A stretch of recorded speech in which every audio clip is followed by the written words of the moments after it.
people want it when they want it. You know, we don't want to wait for it or wait having to see it. So if you got rid of the middleman of the network, it just made it, on demand like Netflix or something.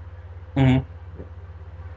I mean, and look at it now too. I mean, you can go on YouTube right now, and you probably can see games back of old games and stuff back from you know I guess certain finals and stuff. You can see those old games and stuff as well. College might try to do the same thing too, but I wonder how far they're gonna go in that without paying royalties to some of the old players as well. Right. Yeah. I don't know if it'll happen. We'll see. But we'll see. But like you say, it's gonna open the door for a lot of organizations and for a lot of sports. Probably try to do the same thing, in which I can't wait. Really, I really cannot. I really cannot wait on this. Um, some more stuff that's also going wrong in the sports world. Like we said, Kyle Lowry scored 23 points as Toronto beats Milwaukee for their third straight win. Um, Drake introduces the Toronto Raptors for Drake Night. He's like their ambassador now. Mm-hmm. Also, we have Duke Blue Devils. They eked out a win against the Virginia Cavaliers, where Duke was up by a good bit. Virginia took the lead, but Duke held on to win. I think Duke was number 23 in the nation right now. Again, we're still waiting to that big time in February where we can really watch out the college basketball. But I think you had said something about some of the freshman class as well coming in before our show. Oh yeah, I'm not sold on Kareem Wiggins. I think Jabbar is the best one. I think Smart from Oklahoma State has a lot of potential too. Mm-hmm. And yeah, I got a chance to see. I think Aaron Gordon. I think that's his name for Arizona. Not yet to see him. Got a chance to. I saw a little bits and pieces in the game. Never really got a chance to like sit down and look at the whole game. I think honestly, the best time for me to really watch college basketball is whenever that first UNC Duke game happens. That's when it gets my attention because roughly that's right around when the NFL is over. Right now we're still in the football mode, I think. Yeah. Here, but you got to give props to the league right now because at least it's doing that. Because at least you do have something there. But I can't wait to the draft. Yeah, all this talent. Draft as well. I'm more excited about the NBA draft than I am the NFL draft. It's been that way in a while. Mm-hmm. And it's the same here because, it's gonna be stacked. Now with all this tanking that's going, quote unquote tanking that's going on and stuff. Like you said, the East is hilariously bad. Yeah, especially the Atlantic Conference. Mm-hmm. Yeah, it's something nasty. Right now, the Raptors look like they really want that division, but the Knicks and the Nets are starting to come back from this. At least trying to get something in there. But man, it's just the East is just bad and everybody's just tanking.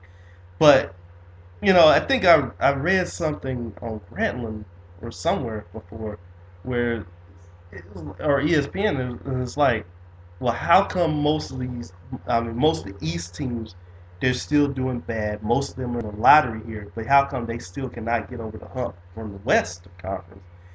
And I guess I kind of read somewhere in there that some of those West teams that are good, like,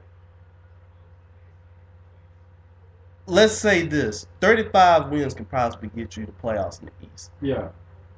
But 45 wins might not get playoffs in the West. Right. So a team that has 45 wins gets into the lottery. That's why a lot of people think that the playoff format needs to be changed because I don't know. It's crazy because a lot of Eastern Conference teams was bad. Some people said that they think they should get rid of the conferences or maybe have like I forgot the format, but a lot of people think that the current system doesn't work. Do you agree with that, or do you think?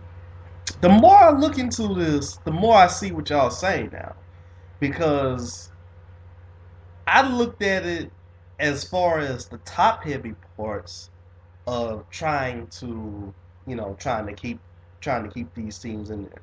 But now looking at it from the bottom up, and it kind of makes a lot more sense because, like you said, you got all these teams in the East who are deliberately trying to do very bad right now. That are trying to at least get themselves into the playoffs, but yet, I mean, they're trying to at least get themselves into the lottery, but only 7 teams can make it in the lottery. Well, 7 teams can make it in the lottery in the East.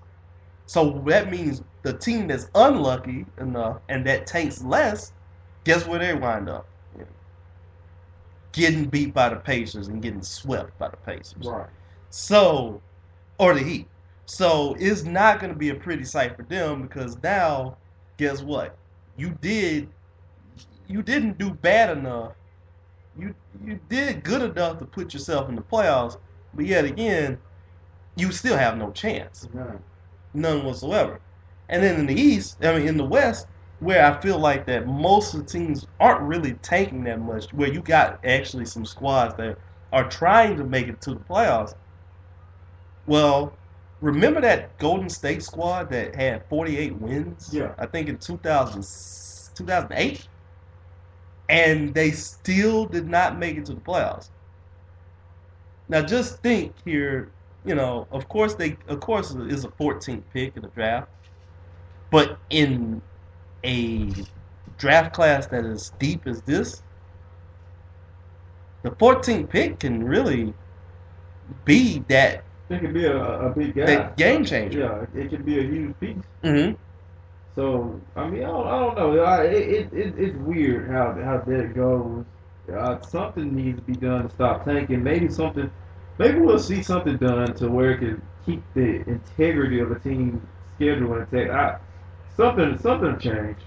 Well, here's something that they've been trying to do, and I kind of don't like this really. Have you heard about the wheel? Yeah, I've heard about that. I hate wheels in basketball. We saw that they don't work, especially when that dunk contest a couple years ago. Oh my God! Don't even remind me about that one. Which I think is like the wheel had it like, okay, say somebody got the number 1 pick, then they might get a random pick next year.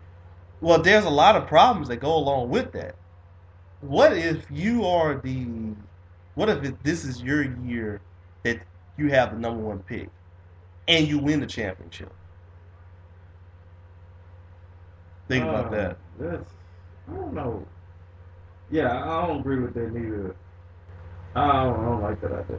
I mean, once again, it's like the strong get stronger. Right. I think it's fine the way it is if that's the plan. If that's supposed to be the new concept. Yeah, I don't like that. Mm-hmm.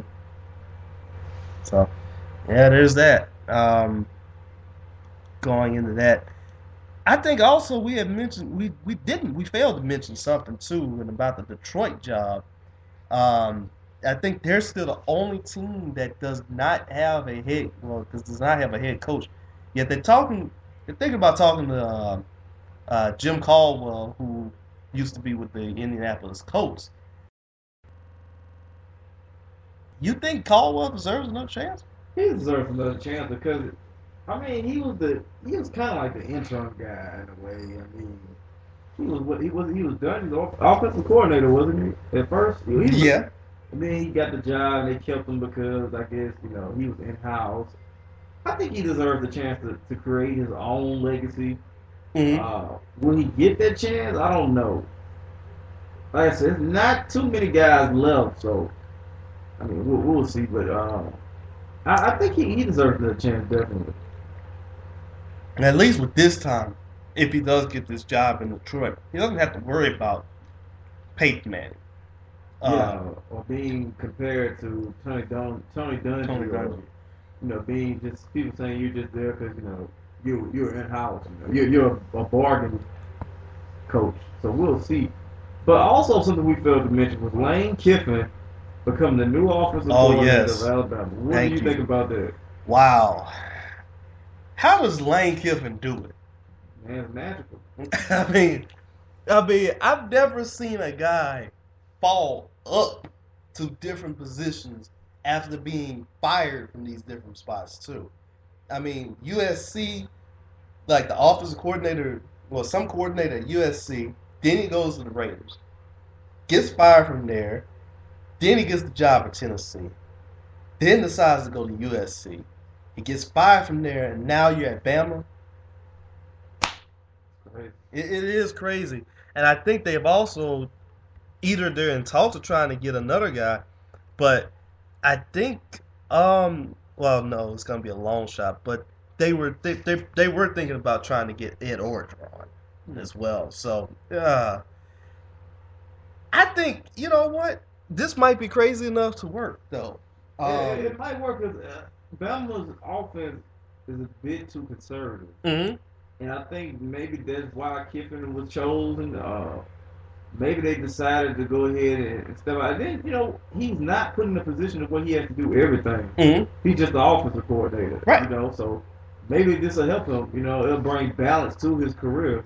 Right. And Lane Kiffin, I mean, let's just also say this too. He's not really that bad of a coach. He's not a horrible coach. Right. He just gets put in situations where he puts his foot in his mouth. Right. And he just he doesn't have a good filter.